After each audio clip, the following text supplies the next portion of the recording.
Power-only stands are given to people who only fight as a way of avoiding their deeper problems, or at least those are who they've been given to so far. And because Paco's character resembles Oingo, I do think the hustle is bodiless too, instead of having a physical form like Walking Heart. Their powers are similar though, at least from what we've seen, where the hustle lets Paco move his muscles as a fully controllable mass. But because of how much surface area human muscles cover, even though it's physically weak and a very restricted power, it's the type that's probably gonna make Paco effectively invincible in 90% of his fights. It also fits the role trend of the crew, where each stand is mostly designed to be really handy for a specific function in their line of work, over being a stylistically universal dueling power. Jodio covers wide-scale defense and brute force, Dragonut breaks through complex defenses and contraptions, and Paco can move the goods, holding onto anything and protecting himself against most obstacles. I think it's a really cool way to make Part 9 more of a grounded and strategy show, while also being able to keep new stands both comprehensively consistent and stylistically unique. Now stands have reliable uses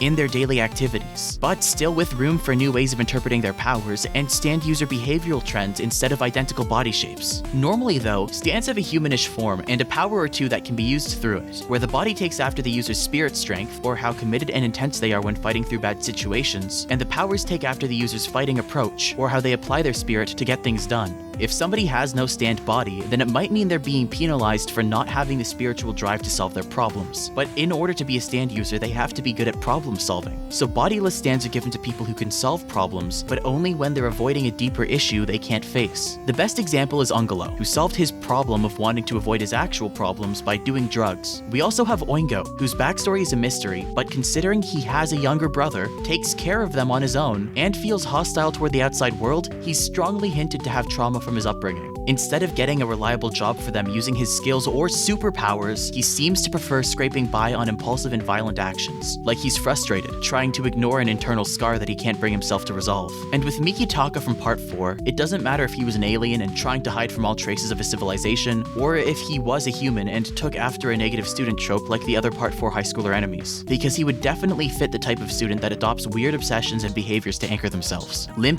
Bizkit first belonged to someone who needed to die in order to fully bring out their spirit. Talk about not being able to face a problem in life. But Heaven's Door was an exception, because Rohan never had to fight for anything before, after becoming a stand user. And once he did, he immediately got a human form for his stand power. So if the hustle is a bodiless stand, I think it means that Paco's compulsions to steal are a symptom of him not being able to resolve trauma from his abuse, meaning that he distracts himself with this peaceful joy by burying these deeper feelings. That's also why I think his song reference represents a major tone of the part in general. The hustle has a very bright and happy tune, but it also feels like it's missing something, because inner peace maintained by holding back feelings can't have fulfilling happiness. It's a perfect song for Paco though. During the build-up at the start, voices chant "do it," like Paco's compulsions encouraging him to steal, and then the song breaks out into its cheery but isolated tune, because Paco feels content living this way, even if it's taking things from him in ways he can't see. I personally love this song, and also the Price is Right theme, which I listened to for hours playing TF2 back in the day.